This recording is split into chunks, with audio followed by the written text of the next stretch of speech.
So what is now taking place is we have expensive energy, which is mainly due to inflation and other Biden policies here in the United States. I didn't want to talk about Europe. They're up to $10 a gallon. They're the ones that are really going to get screwed.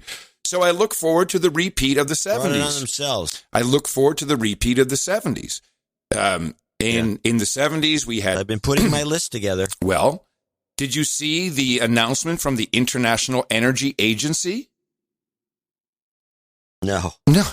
The International Energy Agency has unveiled a 10-point action plan it hopes Western countries will implement to curtail oil demand. Get your list ready. Reduce speed limits on highways at least 10 kilometers an hour. This is how we wound up with 55 miles an hour in the United States, is it not? During that era, it was 50.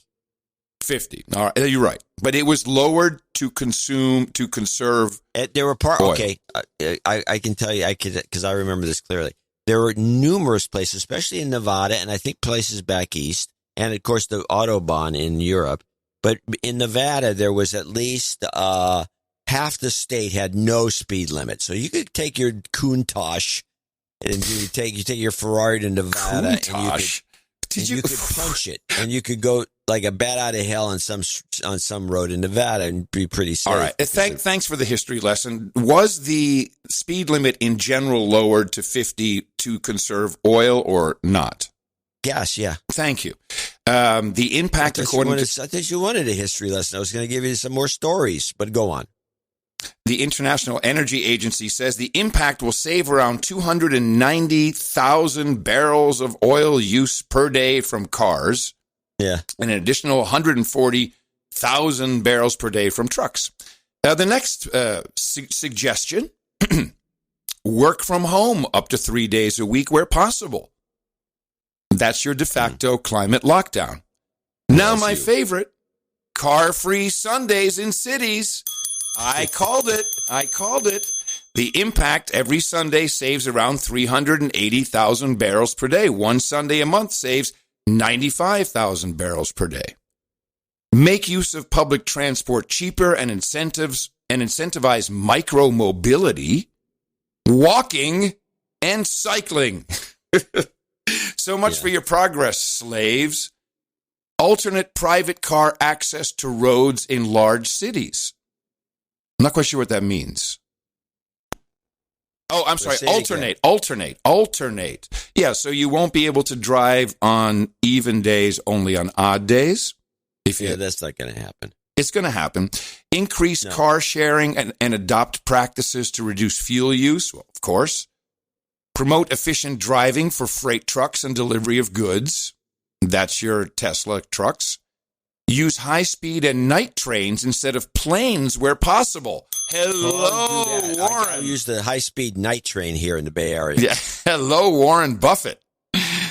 Avoid business air travel where alternate options exist. And reinforce the adoption of electric and more efficient vehicles, which is exactly what happened in the 70s.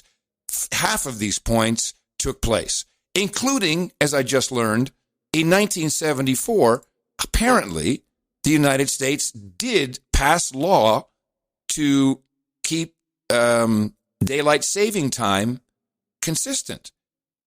And people were yelling and screaming within 4 months, and they overturned it. I didn't even know this happened. Yeah. We talked about it on the show. But I didn't know it had actually passed law. It was a test law, though. It was only going to go on for so long and see what... A test law? What the hell is a test law? It's a law with an expiration. Oh, okay. Test law. Okay, play this. Latest time change news. Hold on a second. So you can keep up. Yes. Yeah, I need to keep up. Where are we? Here we are. Dr. Beth Mallow, a neurologist at Vanderbilt University Medical Center, testified that it would be healthier for Americans to stop changing their clocks. But she thinks permanent daylight saving time is the wrong option. She supports, brace yourself, permanent standard time. It's called standard time because standard time lines up with our natural biological rhythms. Permanent standard time with sunnier mornings and darker evenings would be healthier, especially for frontline workers and school students with early waking hours. The best answer, according to daylight saving time expert Prayer Owl, is to do nothing at all. The current system that began in 2007 of changing clocks in March and November is the product of decades of study and compromise. I personally think the current system that we have, with some flaws, is still the best we could have. The House has no immediate plans to take up the Senate-passed bill, but there is bipartisan support for it. The Biden administration hasn't taken a position on it yet. The history lesson here, be careful what you vote for. I think permanent standard time is a better idea. Yeah, I'm just saying. Go ahead. The problem is that if you have permanent daylight savings time, when the clock runs, when you come around to the dark part of the year, it's dark in the morning, and that's why you switch back to standard time, so it's not pitch black in the morning when the kids go to school. Right. That's exactly what will make everyone so depressed. So so they're proposing a law, but they're proposing the wrong way, the wrong one. Created in 1974 to ensure the security of oil supplies, the International Energy Agency has evolved over the years. So it was exactly these guys who implemented or pushed through the previous oil crisis bullcrap, and they're back on the scene. I'm sure they're much more powerful, and I know we differ of opinion on this, but I've been following the ESG, environmental social governance. I've seen enough of what's taking place. We are going into climate lockdowns. It's going to be blamed on Putin. It won't be blamed on anything about any inflation. And it's going to be done by executive order. And I have recent classic clips. Rachel Maddow, sadly, but it's more about Chuck Schumer. It might be a good idea for President Biden to call a climate emergency. Why? Because it relates to what you're saying. Then he can do many, many things under the emergency powers of the president that wouldn't have to go through, that he could do without legislation. Now, Trump used this emergency for a stupid wall, which wasn't an emergency. But if there ever was an emergency, climate is one. So I would suggest that they explore looking at climate as an emergency, which would give them more flexibility. After all, it's a crisis. It's a crisis. So you're talking about passing major climate legislation through the reconciliation process. Pressuring the president or asking the president to just asking, let them look at it. I have a lot of faith in that they'll make a good and right decision. And this could actually be happening. Jen Psaki. Domestically, on another subject, the Congressional Progressive Caucus recommendations for executive action are out, and they're asking for a decision to declare a climate emergency and ban all U.S. exports of oil. Is that something the president is thinking about doing? There are a range of really good ideas out there. President's looking at all of them, but I don't have anything to predict for you at this point in time. Oh, really good. A range of good ideas out there. Yeah, this is the same crap that Inslee, when he was running for president, promoted, if you remember. Yep. He says, when I'm elected president, the first thing I'm going to do is declare a climate emergency. Yep. And by the way, he up in Washington has just decided to extend his COVID emergency powers indefinitely. Yeah.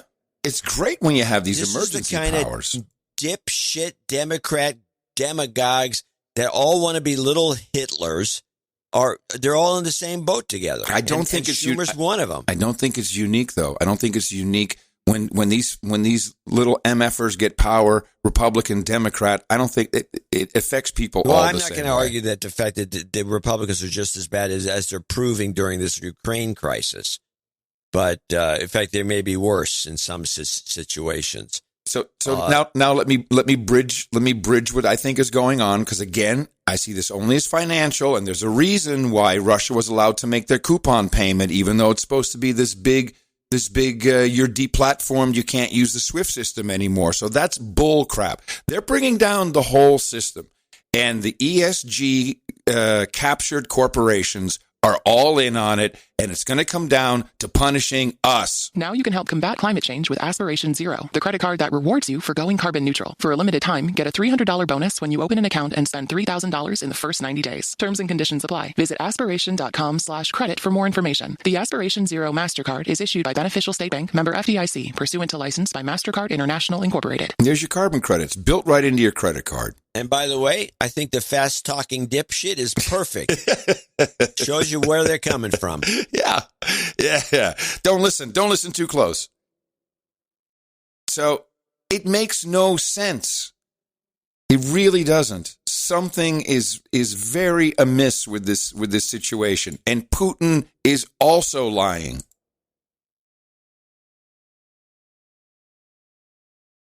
Putin could be in on it. That's what I'm thinking. That one clip from Bloomberg Intelligence, that just kind of told me like, so all of that is just nonsense? I can't wait for the carless Sunday, car-free Sunday, everybody. Yeah, that's not going to happen. It'll happen in Europe. Why do you say it's not going to happen? Why do you say it's not? Oh, okay. Well, in Europe, for sure, it's going to happen because they're used to it, and they're going to do throwback video packages. Remember a time when the world was friendlier, and they're going to make it all great and make you feel great. Walk to work, citizens. Walk. Get on your hands and knees and crawl to work. Unless you go assassinate Putin, walk to work. No, this is. Why would you waste this crisis otherwise? Let's just look at the scala of things they can do with this crisis. Money printing is one because you already identified that. We need more stuff. We're behind. Putin has hypersonic missiles. We don't have that. They've got some other evasive moves that was new to us. We need to have that. So there's the money. Yeah. We need more money. But it's so true.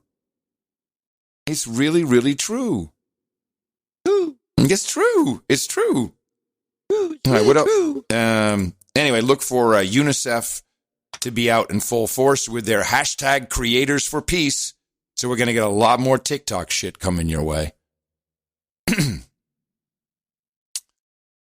see if I had anything else here. Oh yeah, what's up with the So now Russia has said, you know what, go ahead, put your Iran nuclear deal together? What's going on with that? I don't know. I have no idea. I do know, before you go there, since you were talking about climate change and all the rest, I do have a electric car supercut that I've been hanging on to. Okay. Electric Have we car. heard this one? I don't know. Let's listen. The future of transportation is electric. Gas prices have hit a new record high in America and expected to keep rising. We need to make sure that it becomes relatively more attractive to have an electric vehicle instead of a gas vehicle. You want gas prices to go up and oil prices to go up. You need it to reflect the true cost of carbon. Number one, no more subsidies for fossil fuel industry. No more drilling on federal lands. No more drilling, including offshore. No ability for the oil industry to continue to drill, period. Ends. Record high gas prices. The national average now at $4.29 a gallon, a 60-cent hike in just 1 week. The president is really focused on making sure that people are not hurt at the pump. Several around L.A. that are more than $6 a gallon. If you drive an electric car, this would not be affecting you, clearly. There's no sound or fume. How many barrels of oil does the U.S. consume per day? I don't have that number in front of me. So how do I know it's actually working? What is the Granholm plan to increase oil production in America? Oh, my God. That is hilarious. Perhaps if you let the market work in this respect, people will feel pain. They'll take a second look at that Ford F-450 gigantoid truck. They'll reconsider a Tesla. I'm willing to pay $4 a gallon. Hell, I'll pay $15 a gallon because I drive a Tesla. I have a Chevy Bolt. That is my car. I lease a Bolt and I lease solar panels. So I drive on sunshine, girl. Record-breaking prices at the pump nationwide. One of my favorite topics, electric school buses. Electric school buses. that have big batteries underneath it. Yes, we are very excited about electric school buses. Yeah, some prices are as high as $7 a gallon. You usually can smell it and you can hear it. You can hear the guzzling sound. People from rural to suburban to urban communities can all benefit from the gas savings of driving an EV. So our vice president can, when she's in the bus and it's not electric, she can literally hear the guzzling down the tank. I don't know. Wow, you literally hear it. She's insane. Well, since we are... And that was Granholm, by the way, that laughed at the question about the drilling. Yeah, our and energy secretary. Granholm who's got the bolt. And that was Granholm. She's in there quite a bit. Yeah, she's our energy secretary. Answer the question about how much oil we use. She is the energy secretary, and she has no clue how many barrels of oil we use, and she should have it at the tip of her tongue.